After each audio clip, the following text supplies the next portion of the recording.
Hello, everyone. Welcome back to the EJ Sports Podcast. It's your boy E. Now, today I'm doing another solo mission because I'm going to be talking about something that is very much important when it comes to me as a fan of sports.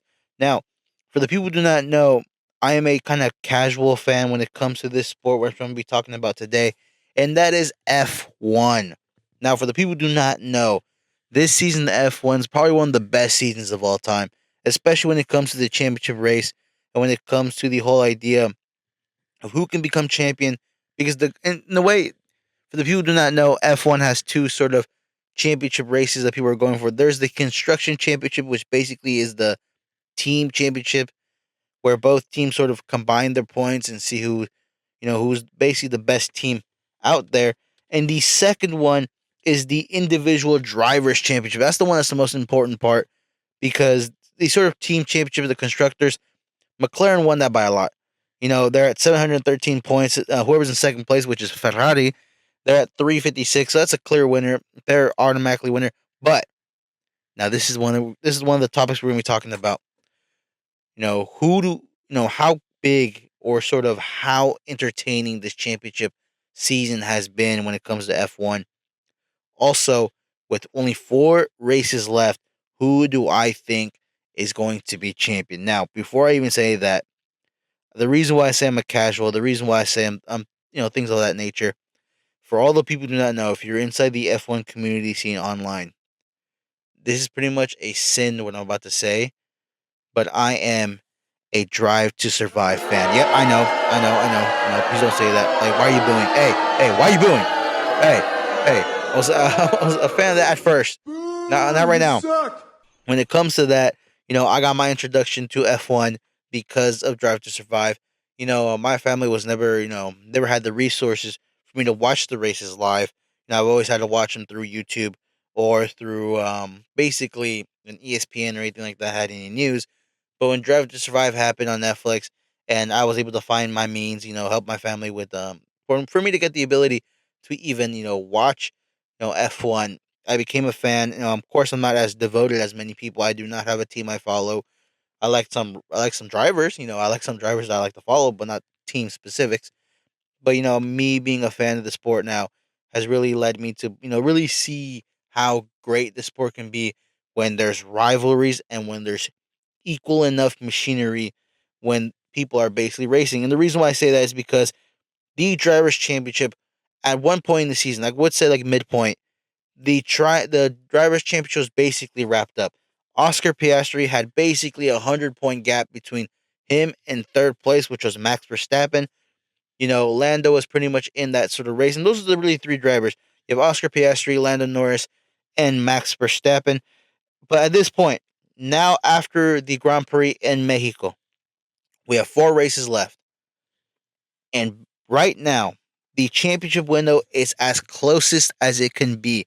At first place is now Lando Norris with 357 points, who is 1 point ahead of second place teammate at McLaren, Oscar Piastri at 356. And at third place, the, sort of, you can almost say the kukui, the sort of the boogeyman, the one that you don't really want, in this sort of championship window, the one who always will bring the best out of a car, even if it's a really crappy car. That is Max Verstappen. Right now you'll be hearing the Dutch national anthem, or you'll be hearing the Max Verstappen in the background because of that. With Red Bull Racing, with 321, who is, you can say 30 points behind, but in this championship window, if anybody gets an advantage, it's gonna be a chaos. Now, this just reminds me of 2021. RFP Team LH, but basically, the idea that this championship window could go to the last race. You know, every race now, every race week, any point you leave on the table, it's probably a point that you might need for the championship window. And for a lot of people, Oscar Piastri was the favorite, was the person who was gonna win this match. Well, not win the match, but win the whole, the drivers' championship. But the issue was that his form has dipped massively. Now you may not see that if he's getting podiums or he's getting top 5 finishes, but we could even give it the most recent example. In Mexico, Lando gets first place, Leclerc is second. Somebody who should be championship contender, but Ferrari's always messing up. Has second. Max Verstappen in third. Ollie Bearman, shout out to the Bear. He's doing great. But Piastri's in fifth, and you only got 10 points. And a 10-point swing with Norris, who got 25. That's a clear, and I mean clear difference. That if you're losing 5 points to Verstappen and you're losing 10 points to Norris, how do you expect to win championships through that, sort of form? And that's the thing that people don't understand is that when you have this sort of races when you're supposed to be a title contender and a superior car, again, I'll take you back to the Constructors Championship. McLaren have 713. The next team is Ferrari with 356. That is a huge gap. That is a huge gap between the other drivers' cars. So clearly, when it comes to Lando and Oscar, you have to be in those top three. You have to be podium almost every time because you do have the best car. Now, Lando obviously did his thing. Leclerc did his thing. Safety cars aside, yada yada yada yada with that. But Verstappen, had to make a third. Now, you have Brazil, you got Vegas, you have Qatar, and you have Abu Dhabi. Now, Brazil is this weekend. And it's really a crucial, and I mean crucial race week because Mexico went Lando's way. And he has to keep this form for me. And let's go into the next topic. Who do I think is going to win the Drivers' Championship? My heart says Lando, but for some reason my brain is telling me that Max Verstappen is going to pull that unthinkable. And right now, I can't decide between the two because clearly I would have backed Oscar, but this sort of downturn of form is scary. Unless in Brazil, he could win a race or at least be ahead of Lando and Max, I could start thinking about Oscar. But the issue is that these recent races, you have been dipping. Let's go back to the U.S. Grand Prix. You're fifth again, Lando second, Max first, and does not talk about the sprint race because you really screwed people over in that sprint. But then we're talking about, in Singapore, you being fourth, but Lando being third and Max being second. Shout out to George Russell who being first. There's clearly like you're being behind the people you should be in front of.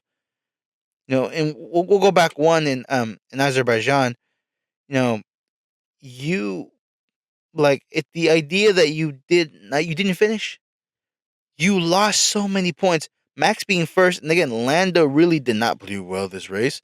I'll tell you this much: you did not do well being in seventh. But Max being first, Max always being consistently up there. And the idea that you did not finish, that was a clear, and I mean clear reason why you were so off.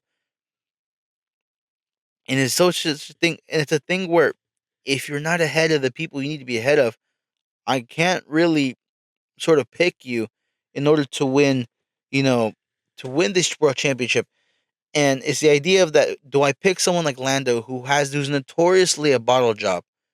Or do I pick somebody who's consistent like Max Verstappen in order to win this championship?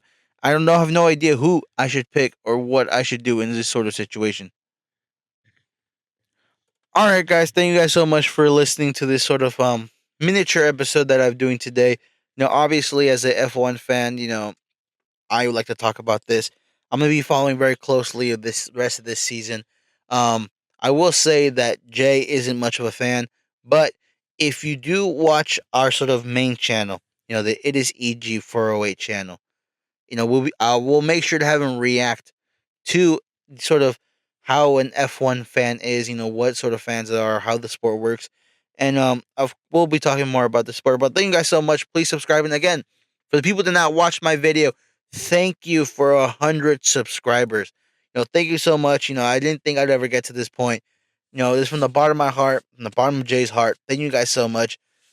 Please subscribe. And like I said, any like, any comment, even a dislike, I would know how you guys feel. I want to grow this channel. I want this to be a community where we talk about multiple sports, even sports I don't really know about. I want to hear you guys' opinions about it. Maybe we'll do episodes about it. But thank you guys so much, and goodbye.